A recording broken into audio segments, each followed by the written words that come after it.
Mahalaga talaga ang katapatan ng isang tao.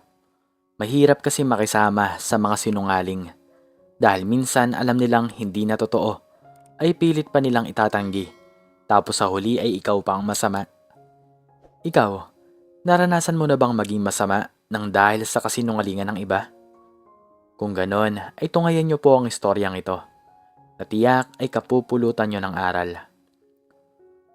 Mabigat ang bawat paghinga ni Mang Andres, kasabay ng tunog ng walis na humahakot ng alikabok sa malamig na sahig ng mall. Hindi lamang ang pagod sa pisikal ang kanyang pasan. Mas mabigat ang pasanin ng kanyang puso. Sa bawat kislap ng ilaw mula sa mga mamahaling tindahan, tila hinahagkan siya ng mapait na katotohanan. Mahirap lamang siya. Isang hamak na janitor na nagpapasa ng buong mundo sa kanyang mga balikat. Sa kanyang isip, muling naglaro ang imahe ng kanyang nag-iisang anak, si Lisa.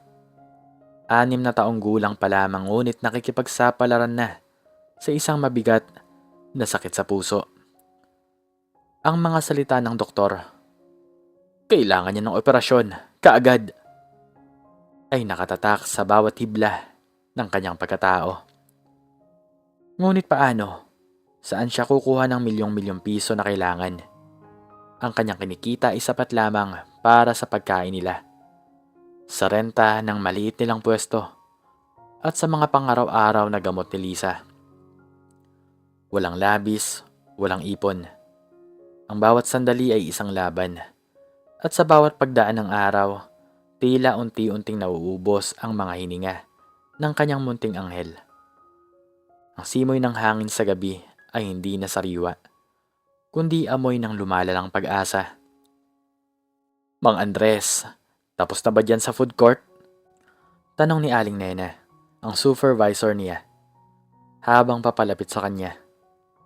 "Dalian mo, marami pa tayong tatapusin bago magbukas." "Opo, Aling Nena, malapit na po," tugon ni Mang Andres, pilit na pinapatigas ang boses, kahit ginigipuspos na siya ng pag-aalala. Ang buong gabi niya ay lumilipas sa paglilinis, pagpupunas, pagwawalis, at pagdudumi. Ang paulit-ulit na kilos ay nagiging panandali ang paghinga mula sa kanyang pag-iisip. Ngunit panandalian lamang. Sa bawat paglagok niya ng kape, bumabalik ang mukha ni Lisa. Maputla, payat at may kakaibang kinang sa mga mata na nagpapahiwatig ng kanyang paghihirap. Isang linggo na ang nakalipas mula nang huling sabihin ng doktor na lumalala ang kondisyon ni Lisa. Naaalala pa niya ang bawat detalye ng usapan. "Mang Andres, napakabata pa ni Lisa para maranasan to. Kailangan niya na talagang maoperahan. Delikado na ang bawat pagkakaantala." Paliwanag ni Dr. Reyes. Ang kanyang boses ay puno ng simpatsya, ngunit may bahid ng pagkaalarma. "Pero Dok, ang presyo po, wala pa po akong nahanap." Halos pabulong na sagot ni Mang Andres. Ang kanyang mga kamay ay nanginginig. "Ang operasyon ay aabot ng 1 milyon, Mang Andres. At may kasama pa yang recovery at gamot," diretsong sabi ng doktor na tila nagbibigay ng suntok sa kanyang sikmura. "Subukan niyo pong humingi ng tulong sa DSWD o sa mga charity organizations. Wala na pong ibang paraan." Sinubukan na ni Mang Andres ang lahat. Nakiusap siya sa mga kamag-anak, ngunit halos pare-pareho lang din ang kanilang kalagayan. Nagpunta siya sa mga tanggapan ng gobyerno, ngunit mahaba ang pila at masalimuot ang proseso. At ang kanyang oras ay limitado. Nag-apply rin siya para sa dagdag na trabaho, ngunit walang natatanggap. Ang pinakamahirap ay ang umuwi sa kanilang maliit na bahay at makita si Lisa na pilit ngumingiti sa kanya, umaasang may magandang balita siya. "Pa, kailan po tayo uuwi sa bahay?" tanong ni Lisa. Ang kanyang tinig ay mahina. Sa isa sa mga hospital visit niya. Malapit na anak, kapag gumaling ka na ng tuluyan. Sagot niya habang pinipigilan ang luha. Hinahaplos ang buhok ng kanyang anak. Ang pangakong yon ay tila isang sumpa na hindi niya kayang panindigan. Sa loob ng mall, habang pinupunasan niya ang salamin ng isang butik, nakikita niya ang kanyang sarili sa refleksyon. Payat, may malalim na eye bags, at ang kanyang mga mata ay nagtatago sa libo-libong kalungkutan. Mang Andres, anong oras na? Nagde-daydream ka na naman dyan. Biro ni Mang Peping, ang gwardiya. Marami pang dumi ang mundo, pre. Di matatapos ang pagtitig lang. Wala to, Mang Peping. Pagod lang siguro. Sagot ni Mang Andres pilit nang umingiti. Iniisip ko lang ang aking anak. Hindi ko alam kung paano ko siya matutulungan. Alam mo, Mang Andres, minsan, kailangan nating magtiwala na may plano ang Diyos. Mahirap man pero hindi niya pababayaan ang mga tapat. Sabi ni Mang Peping, agad ding nagseryoso. Pero syempre, kailangan din kumilos. Sa pinakamataas na palapag ng mall, sa isang opisina na may malalaking bintana na tanaw ang buong lungsod, nakaupo si Mr. C, ang may-ari ng Evergreen Mall. Isang negosyanteng matagumpay, ngunit may mata para sa mga detalye at isang puso na minsan ay nabibigo sa kalagayan ng kanyang mga empleyado. Ilang linggo na rin siyang nakakarinig ng mga bulong-bulungan tungkol sa mga maliliit na pagnanakaw o korupsyon sa loob ng kanyang imperyo. Hindi malawakan, ngunit sapat na para magtanim ng pagdududa sa katapatan ng iba. Handa na ba ang lahat, Ginoong Ramos? Tanong ni Mr. C sa kanyang personal assistant. Opo, sir. Ang bag na may lamang 1,000,000 piso ay naiwan na sa food court, malapit sa bandang likod, kung saan madalas ay huling nililinis. Sagot ni Ramos. Ang mga CCTV ay nakatutok na sa area at mayroon tayong 2 security personnel na naka-standby. Nagpapanggap na regular na mamimili kung sakaling may magtangkang kunin at itago. Mabuti. Siguraduhin nating walang makakapansin. Utos ni Mr. C na nakatingin sa monitor. Hindi ito para parusahan, Ginoong Ramos. Ito ay para subukan. Para malaman kung sino ang karapat-dapat pagkatiwalaan. Ginagawa ko ito para matukoy ang mga tunay na haligi ng kumpanya. Saglit na natahimik ang opisina. Nasa isip ni Mr. C ang kanyang sariling paglalakbay sa buhay. Nais niyang makita ang parehong prinsipyo sa kanyang mga empleyado. Ang pera sa bag ay walang serial number. Hindi namin ito matetrace. Hindi ito mapeperwisyo ang nagbalik. At magbibigay ito ng tunay na pagsubok. Paliwanag ni Ramos. Ang sino mang magbalik nito ay tunay na karapat-dapat sa iyong pagtitiwala, sir. At sa aking tulong, dagdag ni Mr. C, hayaan nating magsimula ang pagsubok. 1,000,000, isang malaking halaga na kayang baguhin ang buhay ng isang tao. Ngunit kaya nitong baguhin ang kanyang pagkatao? Iyan ang tanong na naisagutin ni Mr. C. Malalim na ang gabi, tanging ang humihinging tunog ng aircon at mga ilaw sa emergency exit ang nagsisilbing kasama ni Mang Andres habang nililinis niya ang food court. Ang kanyang mga kamay ay pagod na pagod, ang kanyang puso ay mabigat pa rin. Habang nagpupunas siya sa ilalim ng isa sa mga mesa, sumabit ang kanyang kamay sa isang bagay. Isang kulay itim na leather bag na mukhang mamahalin. Dahan-dahan niyang dinampot ang bag. Nang buksan niya, lumaki ang kanyang mga mata. Isang tumpok ng mga papel, kulay berde. Ang kanyang puso ay kumalabog. Mga pera, libo-libo, milyon. Ang kanyang hininga ay tila biglang huminto. Ito na ba? Ito na ba ang sagot sa panalangin ko? Bulong niya sa sarili. Ang kanyang boss ay tila estranghero sa kanyang sariling pandinig. Ang mukha ni Lisa ay lumitaw sa kanyang isip, mas malinaw kaysa dati. Ang operasyon, ang panggamot, ang pag-asa. Narito na sa kanyang mga kamay. Walang nakakakita, walang nakakaalam. Nagkaroon ng matinding labanan sa loob. Ang isang panig ay humihiyaw ng, "Kunin mo, para kay Lisa, para sa kinabukasan niya." Ang isa naman ay bumubulong, "Hindi ito sayo, hindi ito tama. Paano ka makakatulog sa gabi kung alam mong ito'y bunga ng pandaraya?" Naaalala niya ang kanyang ama, isang simpleng mangingisda na laging nagtuturo sa kanya ng kahalagahan ng katapatan. "Anak," sabi ng kanyang ama, "masarap ang tulog ng tapat kahit walang laman ng tiyan. Pero ang tulog ng mandaraya ay puno ng bangungot at puno ng takot."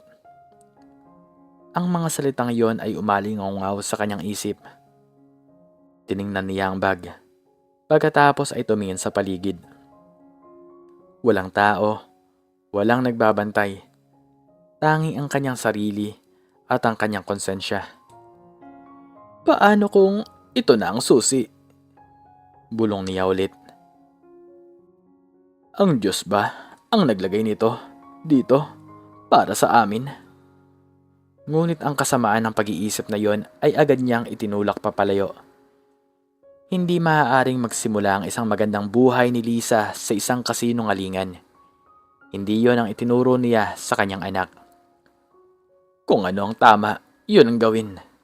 Lagi niyang sinasabi. Bumuntong hininga ng malalim si Mang Andres. Pinikit niya ang kanyang mga mata. "Kailangan kong gawin ang tama," sabi niya, puno ng awa sa sarili. Ngunit may matinding determinasyon. "Para kay Lisa, kailangan kong maging halimbawa. Walang halaga ang pera kung nabahira ng dungis." Muli niyang isinara ang bag. Mahigpit niyang hinawakan, na para bang ito ay isang mabigat na pasanin. Ang pasanin ng kanyang pagkatao. Naglakad siya, hindi patungo sa exit, kundi patungo sa opisina ng security. Nakadating si Mang Andres sa security office. Ang kanyang kamay ay nanginginig habang kinakatok ang pinto. "Pasok," sabi ng isang boses sa loob. Binuksan niya ang pinto. Si Mang Peping at isa pang security office ang naroon, nakaupo sa mesa. Magandang gabi po," sabi ni Mang Andres. Ang kanyang boses ay nanginginig. "May nakita po akong bag. Naiwan po siguro ng isang customer." Iniabot niya ang bag. Nagkatinginan si Mang Peping at ang isa pang gwardiya. May kakaibang tingin sa kanilang mga mata. "Ano yan, Mang Andres?" tanong ni Mang Peping. Sinisikap na itago ang kanyang ngiti. "Isang bag po, may laman pong pera," sagot ni Mang Andres. "Heto po, ibinalik ko po. Baka hinahanap na po ng may-ari." Naglakad ang isa pang gwardiya, si SPO2 Cruz, at kinuha ang bag. Binuksan niya. Kitang-kita ang siksik na mga pera. Hindi na nagulat si Mang Andres. Nakita na niya ito kanina. "Alam mo ba kung gaano ito karami, Andres?" tanong ni SPO2 Cruz na may seryosong muka. "Hindi ko po binilang, sir, pero malaki po, malaking halaga," sagot ni Mang Andres. Ang kanyang puso ay kumakabog pa rin. Hindi niya raw alam kung ano ang mangyayari. Biglang bumukas ang pinto. Si Mr. Z, ang may-ari ng mall, at si Ginoong Ramos, ang kanyang assistant, ay pumasok. Sir, Mr. C," gulat na sabi ni Mang Peping. Sabay tayo at saludo. "Magandang gabi, Mang Andres," bati ni Mr. C, na may matalim na tingin ngunit may bahid ng ngiti sa mga labi. Umupo siya sa bakanteng upuan sa harapan ni Mang Andres. "Ikaw ang nagbalik ng bag?" Opo, sir," sagot ni Mang Andres. Yuko ang ulo. Hindi niya maintindihan kung bakit naroon ang may-ari ng mall para sa isang simpleng nawawalang bag. Alam mo ba na ito ay isang pagsubok, Mang Andres? Tanong ni Mr. C. Nagulat si Mang Andres. Pagsubok? Anong pagsubok? Pagsubok po? Oo, Andres. Isang pagsubok sa katapatan ng aking mga empleyado. Paliwanag ni Mr. C. Ako mismo ang nag-iwan niya sa food court. 1,000,000 piso ang laman yan. Nang hina ang mga tuhod ni Mang Andres, napaupo siya sa upuan, gulat na gulat. 1,000,000 piso. At alam ng lahat na may sakit ang kanyang anak. Alam ng lahat na kailangan niya ng malaking halaga. Bakit mo ibinalik, Mang Andres? Tanong ni Mr. C. Ang kanyang boses ay malumanay, ngunit may bigat. Alam kong may sakit ang iyong anak. Alam kong malaki ang iyong pangailangan. Pero bakit mo rin ibinalik ang pera? Tumingin si Mang Andres kay Mr. C. Ang kanyang mga mata ay puno ng luha, ngunit may dignidad. Sir, alam ko po na kailangan ko ng perang yan para sa aking anak, si Lisa. Araw-araw po, ipinagdarasal ko na sana'y may milagrong mangyari po. Tumigil siya sandali, huminga ng malalim. Pero, hindi ko po kayang ipagpalit ang aking prinsipyo, ang aking pagkatao sa anumang halaga. Ang katapatan po, sir, ay hindi mabibili ng pera. At ayoko pong matutunan ng aking anak na makakuha ng mga bagay sa masamang paraan. Nagpatuloy siya habang bumabagsak ang luha. Paano po ako haharap kay Lisa, sir? Kung alam kong ang aming pag-asa ay nabahira ng kasinungalingan po. Gusto ko po kapag gumaling siya ay may pagmalaki niya ang kanyang ama na tapat, hindi po isang magnanakaw. Nauutal na sabi nito. Tahimik ang silid. Narinig lamang ang hikbi ni Mang Andres. Si Mr. C na nakatingin lamang sa kanya, may bahid ng paghanga sa kanyang mga mata. Pagkatapos ng ilang sandali ng katahimikan, tumayo si Mr. C. Lumapit siya kay Mang Andres at inilapag ang kamay sa balikat nito. Mang Andres, simula ni Mr. C. Ang kanyang boses ay puno ng emosyon. Ikaw ang hinahanap ko. Ikaw ang uri ng tao na kailangan ng kumpanyang to. At higit sa lahat, kailangan ng mundong to. Ang iyong katapatan ay hindi matutumbasan. Tumingin siya kay Ginoong Ramos. Ginoong Ramos, tawagan mo ang Human Resources. Simula ngayon, si Mang Andres ay itatalaga bilang head ng housekeeping department. Bukod pa rito, dodoblehin ang kanyang sahod. Nagulat si Mang Andres. Sir, Ginoong C. Salamat po. Pero hindi ko po inaasahan ng ganito. Hindi pa yan ang lahat, Mang Andres. Putol ni Mr. C. Umiti ng malawak.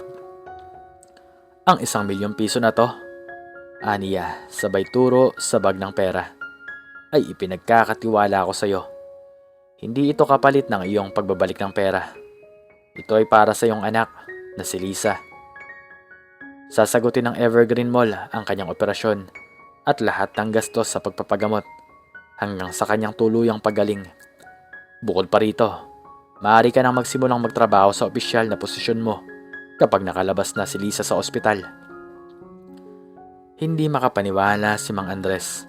Ang kanyang mga luha ay patuloy na bumabagsak. Ngunit sa pagkakataong ito, luha ng galak at pasasalamat. Salamat po, Mr. C. Maraming salamat po. Hindi ko po alam kung paano ko po kayo pasasalamatan. Huwag ka magpasalamat sa akin, Mang Andres, sabi ni Mr. C. Pagpasalamat mo yan sa iyong sarili, sa iyong katapatan. Ikaw ang nanalo sa pagsubok na to. Sana'y maging inspirasyon ka sa lahat. Kinabukasan tumawag si Mang Andres sa ospital. Si Lisa ay agad na inihanda para sa operasyon. Hindi magkamayaw ang puso ni Mang Andres habang nakikipag-usap sa kanyang anak. Pa, totoo po ba ang sabi ng doktor? Magaling na po ako? Makakauwi na po ako? Tanong ni Lisa. Ang kanyang boses ay may mas masigla na kaysa dati. Oo anak, totoo yan. Tugon ni Mang Andres. Ang luha ay muling bumalong sa kanyang mga mata. Dahil sa kabutihan ng puso mo anak at sa awa ng Diyos. At dahil sa tapat na ama mo. Niyakap niya si Lisa ng mahigpit na para bang matagal na silang hindi nakita. Sa wakas, ang kanyang mga panalangin ay sinagot. Hindi sa paraan na inaasahan niya, kundi sa isang paraan na nagpatunay na ang kabutihan ay nagbubunga ng kabutihan. Ang liwanag ng pag-asa at bagong simula ay sumilay. Ang tunay na kayamanan ay hindi lamang nasa halaga ng pera, kundi sa halaga ng katapatan na kayang magbigay ng tunay na himala. Ikaw, anong natutunan mo sa istoryang ito? Makiki-comment naman po sa baba kung ano po ang inyong natutunan. At hanggang dito na lamang po nagtatapos ang aking storya. At sana po ay nagustuhan nyo to. Please like, share, and subscribe. And click the notification bell para palagi po kayong updated sa mga bago ko pong istorya. Muli ay maraming salamat po. At God bless us all.